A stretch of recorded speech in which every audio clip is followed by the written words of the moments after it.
Ол мен қорғауымдағы адам 9 айдан астам 10 айға жуық қамауда отырды. Жазықсада. Енді бізде түрмеде орын жоқ қазір. Итің жаман десе де намыстанатын қазақпыз ғой. Мысалы, мекенжен ойлайды дәрі. Ұйықтататын дәрі дейді. Сонда түрмеде болған бағарғанда есірткі таратушылар 80 есірткімен отырғандар. Кете алмайсыз деді, ол жерде қорқытады деді. Семьяңды, отбасыңды, қазір мынау қамауда отырғандардың көбісін мен айтар едім. Жағдайы жоқтар, немесе бір сондай бір кедейшіліктен шыққандар деп, сондай балалар отыр деп айта алмаймын. Бірнеше жастарымыз бостандыққа шығады деген үміттеміз. Яғни мен қорғауымдағы азаматтың конституциялық құқығы бұзылған. Жоғарғы сот соған назар аударды.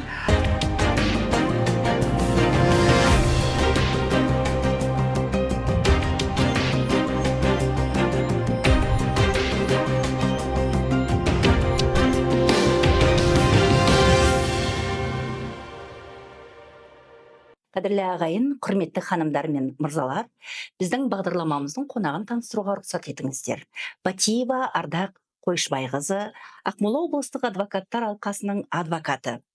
Ардақ ханым, студиямызға қош келдіңіз. Қош көрдік. Біз сізбен бұған дейін де YouTube арнада сұхбат құрған болатынбыз. Өзіңізге белгілі, енді бүгінгі күні халқымыздың 30%-дан астам бөлігі жастар қауымы. Соңғы заңға өзгеріс бойынша жастар қауымына 18-ден 35-ке дейінгі азаматтар кіріп отыр. Сол азаматтардың арасында енді бір белгілі бір бөлігі 3%-дан жоғары азаматтар жұмыссыз деген ресми статистика бар. Сол мәліметтердің аясында бүгінгі күні енді өзіңіз маманданып жүрген есірткі тарату бойынша қылмыстық істердің қатары жастар арасында көбейіп бара жатыр. Бүгінгі күні енді заңға да осы есірткіге қатысты өзгерістер енуде. Сол бойынша енді өзіңіз баяндап берсеңіз, бүгін қандай істер қарап отырсыз? Есірткі тарату бойынша айналысып жатқан азаматтардың қатарында қандай азаматтар бар? Енді бүгінгі таңда мен әлеуметтік желіде де басқа бағдарламалы айтып жүрмін. 18 бен 35 аралықтағы жастарымыз үлкен мерзімге осы мынау закладка дейді ғой, есірткі бойынша сотталып жатыр. Бүгінгі таңда біздің президентіміз, яғни жастарымызға жеңілдік жасады. Қандай жеңілдік жасады? Ол 297 баптың 4-ші тармағымен бұрын сотталғандардың жаза мерзімі түсірілді. Қазіргі таңда енді бізде жаңа айтып отырсыз, 30% жастар деп, 30% жастардың көбісі осы жұмыссыздықтың басқа салдарынан темір тордың ар жағында отыр. Енді бүгінгі таңда мынау жаңа өзгеріспен қандай жетістікке жетеміз? Бірнеше жастарымыз бостандыққа шығады деген үміттеміз. Себебі, яғни бұрын 10 жылға сотталғандар, қазіргі таңда олардың жазасы 7 жылға түседі. Енді ол өтініш хат, әрине адвокаттың және сотталушының жазған өтініш хаты бойынша соттар қарайтын болады. Есірткі бойынша жалпы осындай. Қазіргі таңда енді есірткі бойынша көп қой істер. Менде жақында бір іс болды. Есірткі бойынша есірткі аса ірі көлемде сақтау, бірақ енді жоғарғы сотта ол менің қорғауымдағы адамды ақталып шықты. Бұл да біздің енді жоғарғы соттағы өзгеріс деп айтуға болады. Ол ақталу үкімі деген бізде енді өте сирек кездесетін құбылыс, сирек кездесетін жайттар. Жылдың соңында сондай ақтау үкімінің иесі болдық. Қуанышты жағдай. Ал басқа жағынан алсақ, қазіргі таңда енді өзімде бір 5-6 іс бар есірткі бойынша. Оның бәрі закладчиктерге қатысты. Таратушылардың басым бөлігі жастар қауымы деп айтып отырмыз ғой. 18 бен 35-тің қатарында жүрген, жұмыссыз, қиналып жүрген азаматтар осы есірткі таратудың былай қарағанда қылмыс екенін біле тұра, дегенмен де осы қылмыстық істердің айналасынан қорықпай, өзінің нәпақа табуды көздеу мүмкін, негізгі мақсат.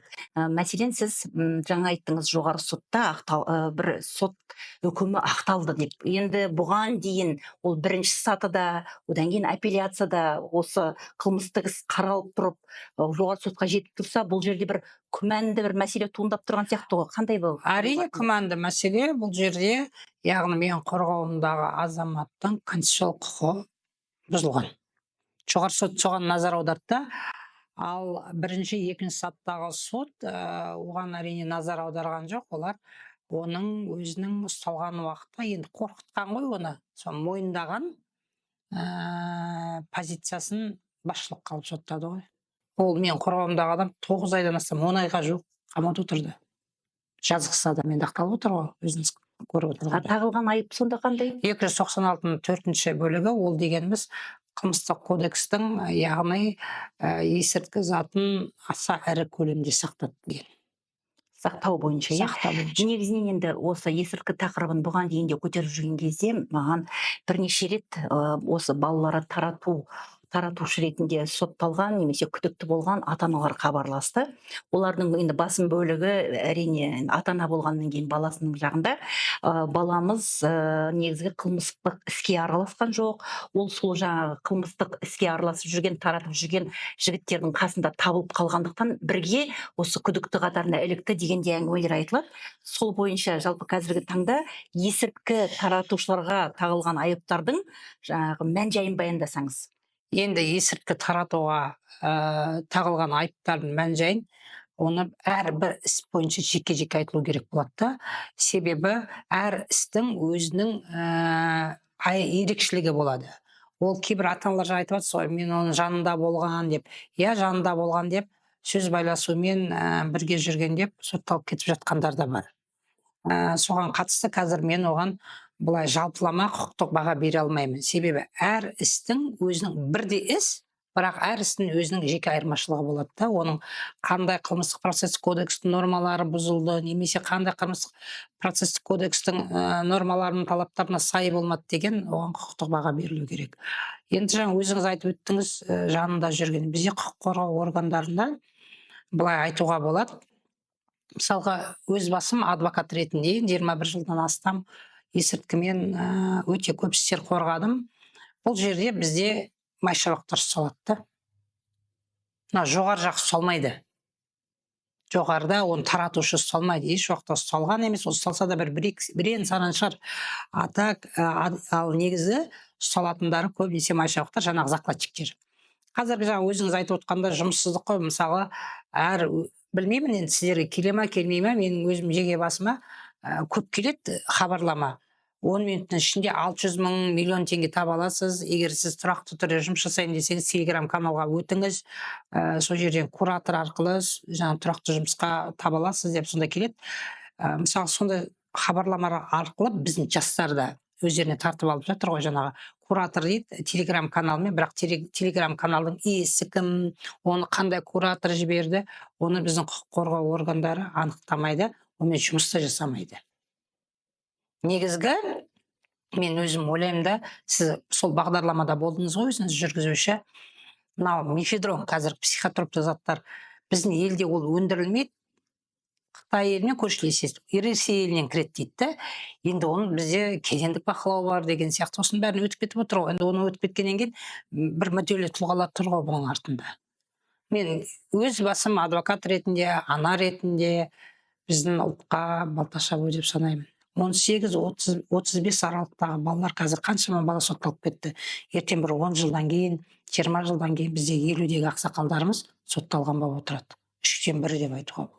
Таратушы болған жерде қолданушы да бар. Қолданып отырған өкінішке қарай біздің жастарымыз. Жалпы бұған дейін де осы есірткі тақырыбын қозғағанда бір өте мықты психиатр, нарколог осы тақырыпты қозғап, бір мәселеге назар аударды. Осы синтетикалық есірткіні қолданған жасөспірімдердің, жастардың белгілі уақыттан кейін деградацияға ұшырайтынын, белгілі уақыттан кейін өмірі қысқаратынын, мысалы 6 ай, 1 жыл көлемінде осы тұрақты қолданған азамат қоғам үшін жарамсыз, одан кейін денсаулығы жалпы өзіне де өміріне де түк пайда әкелмейтін іспен айналысып отыр деп.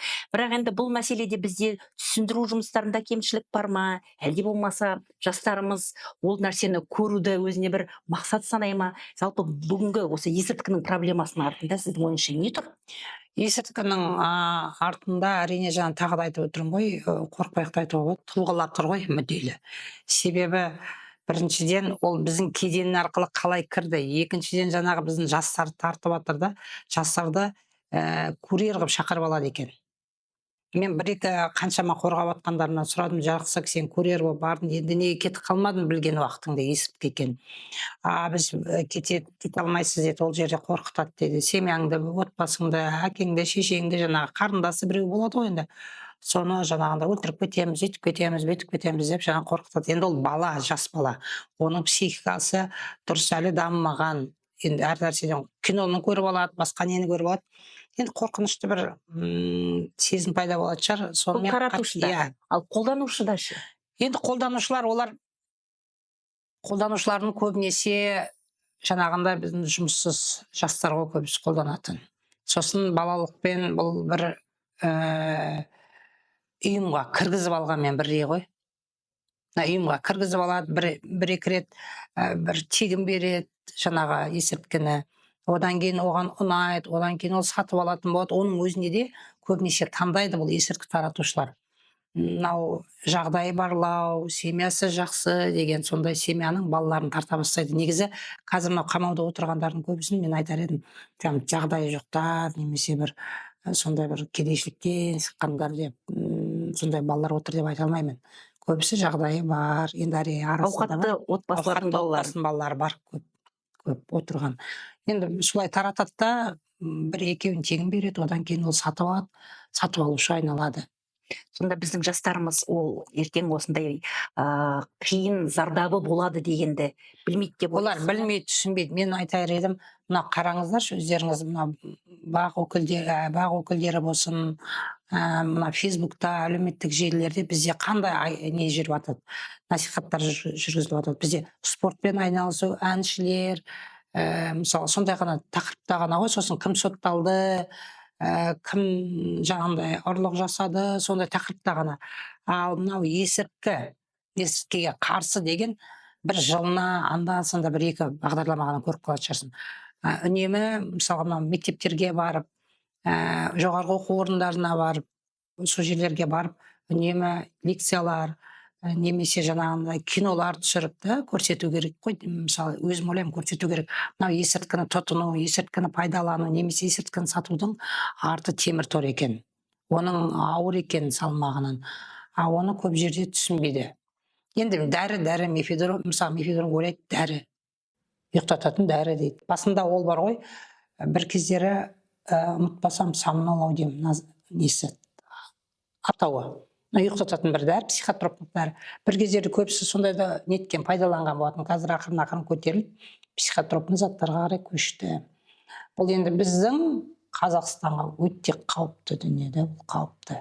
Қазір мынау СИЗОға барсаңыз, осы біздің Астанадағы тергеу изоляторына барсаңыз, бір сол жерге мен айтайын, мысалы мен келтірейін, бір 100 адам жүр дейінші, соның 80-і есірткімен отырғандар жүр. Сонда түрме толған, бағарғанда есірткі таратушылар, қолданып қылмыс жасағандар.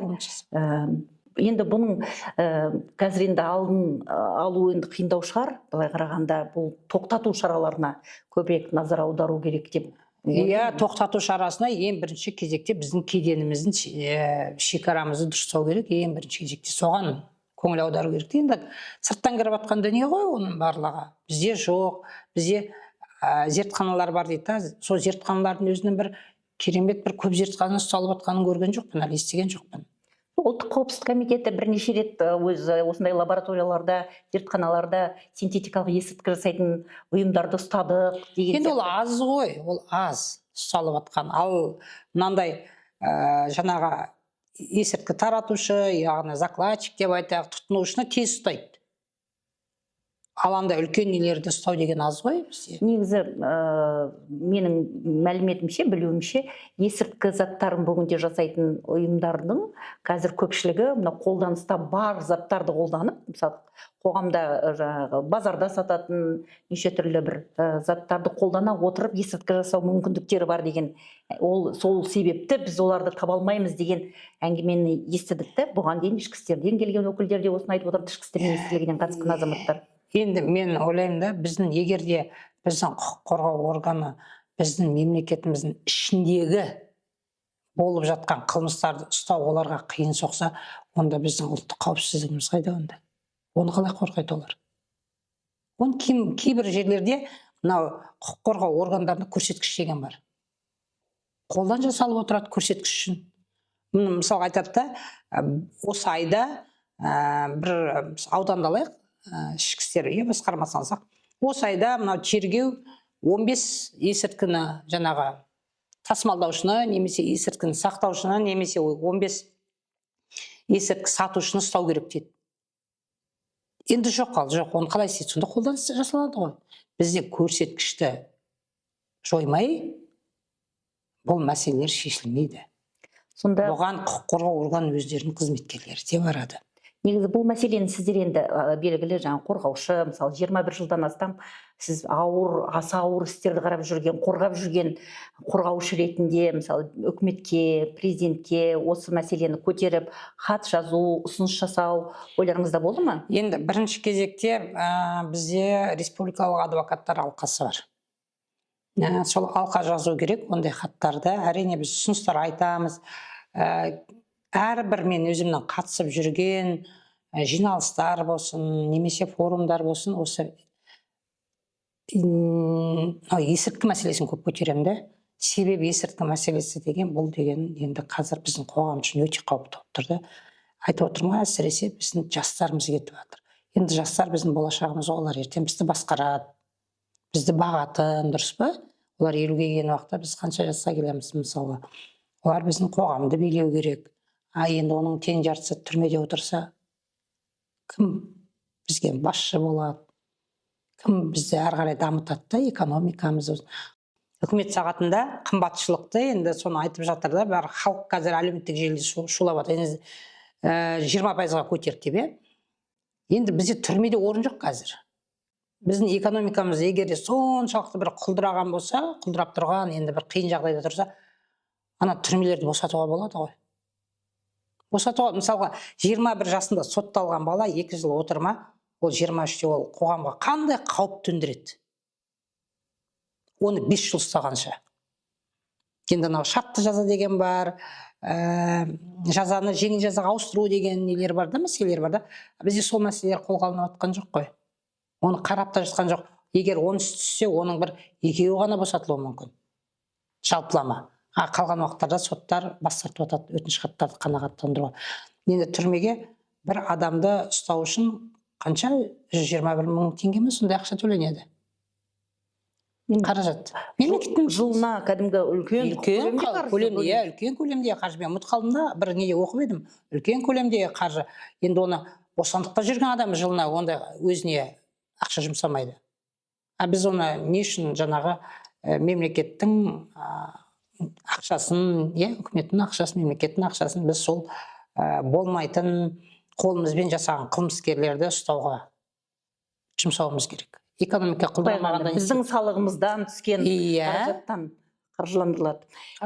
Енді мысалы енді өмірде түрлі ситуациялар болады ғой. Дәл мысалы есірткі таратумен баласы ұсталған ата-ана бірінші кезекте кімді іздейтінін білмей дағдарысқа түседі. Ол кезде ол таныс тамырын іздей бастайды. Баласы ұсталды, полицияға мысалы алып келді. Енді дәл сондай ата-ана дағдарыста тұрған кезде мысалы адвокат ретінде қандай кеңес бересіз? Бірінші қадам не болу керек? Ең бірінші қадам ол бізде ең бірінші қадам адвокат жалдау керек та ол. Бізде көбінесе біздің қазақтарға келетін болсақ бар, таныс іздеп кетеді. Ол анау полициядағы айтады ғой, кіргізуші бар, оны вахтада тұратын. Сол танысын тауып алады, ананы тауып алады, мынаны тауып алады, жүгіріп кетеді. Ең бірінші салысымен бізде қазір мемлекет тарапына қатысатын адвокаттар бар. Яғни тегінде ақша жоқ па, қаражат жоқ па, ең құрмағанда сол адвокатты алдырту керек. Себебі бала мысалы түскен адам өзі қорқады, неде тұрады ғой, үрейде тұрады, жасаса да жасамаса қорққаннан мойындай салады. Кейін оны дәлелдеу қиын. Өйткені бізде соттар жабысып алады, мойындады деп. Бірақ кешегі мен ақталған істе, мен де қорғауымдағы адам мойындап қойған, бірақ жоғары сот қарамады оған. Ал астыңғы бірінші сатыдағы апелляция соған баса назар аударды. Міне осындай ең бірінші кезекте адвокат жалдау керек. Ал мысалы басқа ұлттың өкілдері бірден адвокат әкелдіреді. Сөйлеттірмейді. Біз құқықтық мемлекет болғымыз келсе, біздің халқымызда құқықты сауатты болу керек қой. Біздің жасыратындығымыз жоқ, айтуға болады. Біз кішкене әлі де құқықтық сауаттылығымыз төмен, нашар. әлі тамыр тамыр іздейміз, әлі қандай да бір көке жәке мәке іздейміз. Ол заманның өтіп кеткенін халық әлі толықтай түсіне алмайды. Енді негізгі үлкен проблема сонда деп ойлаймын. Көбіне жаңағы оқиға болып қалған кезде адамда бірінші моральдық тұрғыдан дайын болмайды ондай кезде адам. Өйткені дағдарысқа түседі, балаң осындай деген әңгімені есту. Итің жаман десе де намыстанатын қазақпыз ғой. Оның қасында енді балаң осындай жағдайда ұсталды дегенді ата-ана ауыр қабылдайды, қабылдай алмауы да мүмкін. Сол кезде расында да ол өтірік болуы мүмкін. Қазір мен келісейін, тергеушіге барайын, оған пара берейін, немесе тағы да басқа прокурор тауып алайын деген сияқты ойларға кетіп қалатын енді қоғамда өмір сүріп жатырмыз ғой, өкінішке қарай. Сондықтан да бірінші кезекте енді адвокаттардың бір енді кәсіби тұрғыда осы есірткі мәселесінде айналысып жүрген адвокаттар көп емес деп ойлаймын. Соның ішінде тіл мәселесі де бар. Енді мемлекеттік тілде жаңағы сауатты істі басынан аяғына дейін жүргізе алатын да адвокаттардың қатары пайыздық тұрғыдан алғанда әлі де аздау. Сол мәселеде енді өзіңіз де осындай істерменен айналысып жүргеннен дәл өзіңізге осындай бір оқиға куә болған, есіңізде қалған бір оқиғаны баяндап берсеңіз. Есірткі мәселе бойынша былай ғой, бізде әрине біздің әріптестердің көбісі орыс тілді. Мынау тіл мәселесіне келген уақытта тергеушілер де орыс тілді. Орыс тілінде жазған, жеңілірек. Мысалы, қазақ тілінде білетін бала, қазақ мектебін бітірген балаға жауапты сен орыс тілінде бер дейді. Ол жартылай түсініп, жартылай түсінбейді. Міне тілдік мәселе осы жерде бұзылады. Екінші мәселе, енді есірткі бойынша енді айтуға көп, бірақ енді бір мәселені айтайыншы, мына Бейнеуде. Бейнеу Маңғыстау облысында ұлттық қауіпсіздік комитетінің ісі бұл. Бір адам Алматыдан пошта арқылы 3 коробка ма 4 коробка есірткі жібереді Бейнеуге. Ол адам кәдімгідей почтаға өткізеді, анау почтамен таситын жүк тасымалшылар бар ғой, солар алып келеді Бейнеуге дейін. Сосын Бейнеуде ұстайды. Енді біз адвокат болғасын айтамыз, ана жіберген адам неге ұсталмайды? Қайда? Ол адамның барлық деректері бар. Фамилиясы бар, аты жөні бар, қай жерде тұрады. Бір рет жауап алынады, болды, сосын жіберіп қояды. Ол негізі жаңағы есірткіні салып жүрген адам сатушы ғой. Біздің қорғап отқан адамдарымызбен бірге өту керек. Сол қалпы ол адам сотталған да жоқ, ол адам шақырған да жоқ, оған істі бөлектеді, сонымен жабылу қазан жабылу болды. Неге деп ойлайсыз? Неге? Мен де соны сұрақ жауап біз сұрадық, неге деп? Қайда? Неге? Ол кімдікі деп? Жауап болған жоқ. Ешқандай жауап. Жаздық да. Жан-жаққа жаздық біз. Ешқандай жауап. Немесе бұл провокация деп қарап отырсыз? Провокация, әрине, провокация. Бұл жерде мысалға кейде былай жасайды. Құқықтық қорғау органдары былай жасайды. Бірінші рет адамды мысалы есірткі сатып алды ба, оны ұстамайды. Сатты ма, ұстамайды. Бірінші рет жаңағы анау жасырын нелерін жүргізеді, іздеу әрекеттерін жүргізеді де. Екінші рет ол сатқан уақытта оны ұстайды. Жаңағы, яғни бұл дегеніміз 2 эпизод деп. Бұл мынау не бар? ОРД, яғни жедел іздестіру қызметінің заңы бар. Сол заңның 2-ші бабында ұмытпасам көрсетіп қойған. Жедел іздестіру дегеніміз не? Ол қылмыстың алдын алу. Провокация жасамау керек те. Ана уже 2-ші рет жіберіп тұрма, ол провокацияны ғой, кетіп тұрғаны. Оны бірінші ұстап алу керек, бірақ көрсеткіш бойынша 2 эпизод керек. Солай ұстап сотталып жатқандар бар. Енді бізде көбінесе бар ғой, сот саласына мен көп нелер айтам да, қарсы пікірлер айтам, себебі негізі қылмыстық процестік кодексінің 24-ші бабы бойынша сот жан-жақты объективті зерделеу керек. Ол прокурор жақта, қаралаушы жақта да болмау керек, ақтаушы жақта да бейтарап ұстау керек. Құқық қорғау органының адвокаты болып, соның ана жіберіп қойған қатесін дұрыстауға тырысып, жіберіп қойған қатесін бүйтіп жуып, шайып, жабуға тырысады. Жүйеге жұмыс істейді деп айтқыңыз келеді? Айтқым келеді. Мен жаңа ақталған үкім. Бірінші, екінші сатыдағы сот өтініш хатты мүлдем көрмеді. Біз айтқан. Біз сол өтініш хат жоғарғы соттың жаңағы судьялары көрді де ақтады адамды. Енді бірінші сатыдағы да, апелляциялық сатыдағы соттары тәжірибелі соттар ғой, судьялар ғой. Олар сол кезде, сол сәтте тек қана құқық қорғау органы адвокаттардың қызметін атқарып отырды ғой.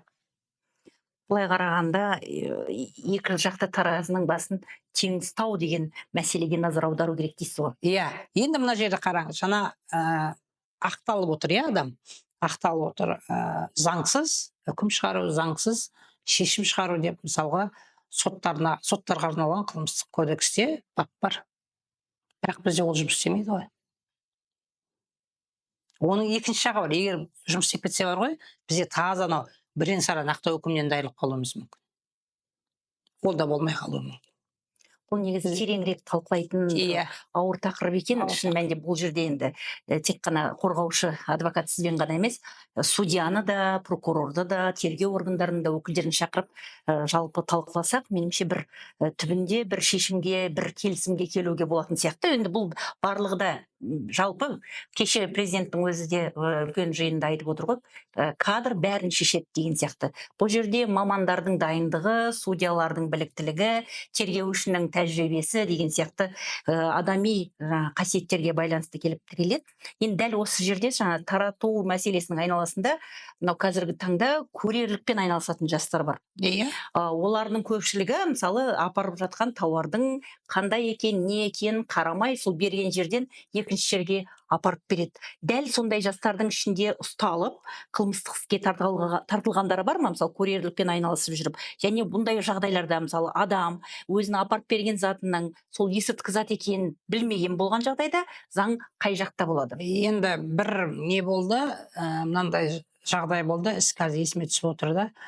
Яғни жаңа почтамен салып жіберіп айттым ғой, таксист бала салып жібереді, бір коробканы салып жібереді, бір танысы курьерлік жұмыс жасайды да, таксимен.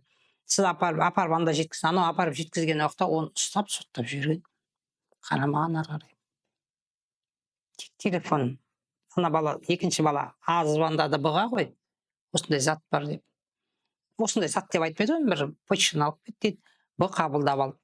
Болды, бұны соттап жүрген жағдайлар да бар. Енді мынау жаңа заң, жаңа сіз өзіңіз айттыңыз, заңда көрсетілген мынау таратушыларға қатысты белгілі жеңілдіктер бар дедіңіз. Дәл қазір сол заңның тағы да халыққа пайдалы қандай жақтары бар? Енді мен сізге айтайын, ол заң негізі бір жағынан жеңілдетілді, бір жағынан ауырлатылды. Ол мүлдем жеңілдеген жоқ. Мысалы мынау зертханалар бұрын 297 бап, яғни сату сол бапқа қамтитын болса, қазір ол бөлек статья болып шықты да, оның бап болып шықты, оның жазасы ауыр. Ал енді қазіргі таңдағы халыққа беретін пайдасы бұрын 10 жылдан 15 жылға дейін, 12 жылға дейін қаралса, 20 жылға 10 жыл мерзімге сотталып кеткен адамның қазір жазасы 7-ден жаңа 10-ға дейін, 8-ге дейін түсірілді да, сол 7 жылға ауысады. Айтайық, бір адамды 10 жылға соттады. Ол адам қазір 3 жыл отыр. Оның жазасы 7-ге түскен уақытта, енді қазір 3 жыл отыр ғой. Оған, яғни шартты түрде жазасына мерзімнен бұрын босатып шығуға мүмкіншілік болады. Ол белгілі жеңілдік. Бұл бізде енді бұл енді жеңілдік. Ал егер бір жағынан тағы да бұл заңның қатаңдылығы, ол енді мен ойлаймын, құқық қорғау органдарына қатысты, кейбір құқық қорғау органдарының өзі есірткімен айналысып сотталып кетіп жатқандар бар ғой. Солар үшін кішкене енді құқық қорғау органының қызметкерлері есірткімен айналысуға қорқақтайтын шығар деп ойлаймын. Себебі егер де құқық қорғау органының қызметкері есірткімен ұсталатын болса, өмір бақи бас бостандығынан айырылады. Сол қарастырылған. Сол жері өте жақсы. Осы мәселенің екінші жағы құқық қорғау органының өкіліне, қызметкеріне біреу салып жүрген жағдай болсашы. Болуы мүмкін, ондай да болуы мүмкін. Иә, таразының екі жағы бар. Сондай кездерде ол адам жазықсыздан жазықсыз өмір бойы бас бостандығынан айырылып кетуі мүмкін. Айырылып кетуі мүмкін, егер сот әділ болмаса. Сол үшін бізде қандай бапқа мен айтар едім да, қандай қылмыстық кодекс болсын, қылмыстық процестік кодекс нормаларына болсын, қандай жеңілдік енгізілсін, енгізілмесін, сот әділ болмай, ешқандай өзгеріс болмайды. Бұл жерде соттың әділдігі керек. Әрине, бұл жерде енді азаматтардың жеке таңдауы осы жолға түсті дегенімен де, кейін осы жолдың қате екенін сезініп, өзінің өмірлік үлкен қате қадамға барған біліп, өкінген қиналған жастар туралы енді естіп жүрміз, дегенмен сіз енді оларды қазір мынау темір тордың ар жағында көзбе көз көріп жүрсіз. Олар сіз барғанда енді өзінің туған анасы келгендей жаутаңдап көздерінен жас ағып тұрып қарсы алатын шығар деп ойлаймын, себебі ол басқа өмір, ол былай қарағанда тар қапас, ертеңгі жаңағы ақ пен қараны ажырата алмаған жас үшін болашағының түбіне балта шабылғанмен бірдей. Сондай азаматтарды көрген кезде қандай ой түйіп жүрсіз? Енді мен айтайын, мына біздің жастар түгіл, әккі қылмыскерлер бар ғой. Бірнеше рет сотталып, бірнеше рет қамалған, мерзімін отырып шығып, қайтадан түскендердің өзіне тергеу изоляторына барған уақытта барлығы жылайды, өкінеді. Жылап, әрине қарсы алады. Енді менің қорғауымдағы жаңағы жас балалар, олар әрбір барған сайын мен өзім жүрегім ауырып шығады. Кіргеннен бастап кешірім сұрап тұрады да. Енді жасамаймын, Арда Қойшыбаевна дейді, біреу тәте дейді, апа дейді, енді жасамаймын, мені алып шығыңызшы деп әрине өкініш тұрады. Өзің ішіңнен қоса онымен жылап шығасың. Жылайды, барлығы жылайды. Әсіресе мына ауылдан келген балалар. Олар дым түсінбейді ғой. Қаланың балалар кішкене елеу болады ғой енді. Әлеуметтік желі бар, анау бар, мынау бар дегенде кішкене ширақтау болады. Ана ауылдан келген біздің қазақтың қара домалақ балалары, олар дым түсінбейді, олар жылап тұрады, қайда түскенін білмей тұрады. Жылап, оның ары қарай бәленбай жылға сотталып кететінін де білмей тұрады. Ол әр барған сайын, әр сот болған сайын ойлап тұрады, бүгін үйге кетемін деп. Қаншама біз айтамыз, сен бәленбай жылға сотталып кетуің мүмкін деп ескертеміз ғой, бірақ оны қабылдамайды. Әрине үйіне қарай кеткісі келіп тұрады, жылап тұрады, оны жылайды, жүрегің ауырып шығады. Мен осы жақында бұрын осыдан 20-30 жыл бұрын шыққан, енді дәл несі есімде жоқ, қай жылдар шыққан Бангкок Хилтон деген сериал болды ғой. Иә, кино. Сол киноны көріп шықтым. Қайтадан көрдім осы есірткі тақырыбын қозғардың алдында. Себебі бұл енді былай қарағанда осыншама жылдар бұрын жасалған оқиға болғанымен, сол жерде қыздың сумкасына есірткі заттарын салып жіберіп, ол Таиландта ұсталып, ол өмір бақи бас бостандығынан түгіл, былай қарағанда оны өлім жазасына кеседі. Сол өлім жазасына кесіліп жатқан қызды көрген кезде енді дәл өзі біздің де елімде болған оқиғалар есіме түсті. Дәл мысалы енді қарап тұрсам, ол 30 жыл өтіп кетсе де бұл оқиғалар әлі қоғамнан кеткен жоқ, өзгерген жоқ. Әлі біз сондай өмірде, қоғамда өмір сүріп жатырмыз. Дәл солай болады. Алдаушылар бар, алданатындар бар, таратушы да бар, қолданатындар да бар. Өкінішке қарай. Сондықтан да енді сіздің жаңағы бір қорытынды қарап жатқан соңғы ойыңыз ретінде осы бүгінгі бағдарламада соңғы бір қарап жүрген істеріңіздегі мені естігім келіп отыр. Мен осы жақында бір іс алдым да, мынандай қызықсыз, яғни 18-ге толмаған ғой, жасөспірім деп айтады ғой, кәмелеттік жасқа толмаған бала жанындағы бір ағайынмен бірге бір жерге барады, нағасы айтады, мынау қалтаңа сала салшы дейді, мен қалтам тесік дейді, қызы барғасын алам деп есірткі берген ғой, қалтасына салған, енді ұстайды. Содан кейін оны жаңағындай бейнебаянға неге бәріне түсіреді ғой, сол түсірген уақытта сол жаңағы мен қорғайын деп жатқан адамның қалтасына шығады. Енді осы жерде бір таң қалғаным, мен бірінші сатыдағы апелляцияның барлық үкімін, қаулысын барлығын қарап шықтым. Мынау нені алған уақытта, есірткі заттарын тәркілеген уақытта айғақтар болады. Куәгерлер дейді, айғақтар. Сол куәгердің сотталған болып шыққанда, сотталған. Куәгердің сотталған. Иә, айғақ. А бізде, яғни жоғарғы соттың қаулысы бар. Ұмытпасам, 20-шы сәуір 2006 или 2004 жылы, 2004 болға тиіс, қылмыстық істер жөнінде, кейбір қылмыстық істер жөнінде дәлелдемелер жиынтығын бағалау деген. Сол жерде көрсетіп қойған. Егер де айғақ, яғни куәгер бұрын сотталған, немесе сол сәтте пробациялық бір неде болса, оның яғни жауаптары дәлелдемелер ретінде тануға жатпайды деген. Бірақ соттап жіберген сот. Қазір көреміз, жоғарғы сотқа беремін де. Бұл жерде ол іс бұзылу керек негізі. заң нормаларын сақтаудағы проблема. Проблема бұл қандай проблема? Яғни бұлар айтып тұр ғой, бізді құқық қорғау органдары яғни мәжбүрледі деген сияқты арасында бар сөздері бар. Но сот қарамай тұр ғой оны. Бұл жерде бір-ақ нәрсеге қарауға болатын еді, айғаққа. Бұрын сотталған болды. Заң нормасы бұзылды, ары қарай 9-шы бап бар, сонымен қалған тергеу әрекеттері, яғни заңсыз деп танылу керек та. Бұл үлкен негізгі проблеманың емі максималды түрде үкімет тарапынан жұмыссыздықты жоюға назар аудару Жою керек. Енді бұл айтады ғой, ауруын жасырған өледі дегендей, біздің мемлекетке, үкіметке кедейшілікті жоюымыз керек қой. Бұның барлығы кедейшіліктің салдары. Бұны былай да айтуға болмайды, ойына тәрбиесі дұрыс болған жоқ, немесе басқасы дұрыс болған жоқ деп. Енді жаңағы айтып отырмын ғой, тәрбиелі жердің балаларының өзі сондай жағдаймен ұшырап жатыр да. Қазір мысалы бәріміз бала өсіріп отырмыз. Қазақта мақал бар, анау ұл өсірсең ұрыға көлме, қыз өсірсең жаман қызға күлме деген мақал бар да. Жоқ, сондай мақал бар мысалға. Енді біз балалардың сыртта не істеп жүргенін білмейміз ғой. Қазір келем дейді.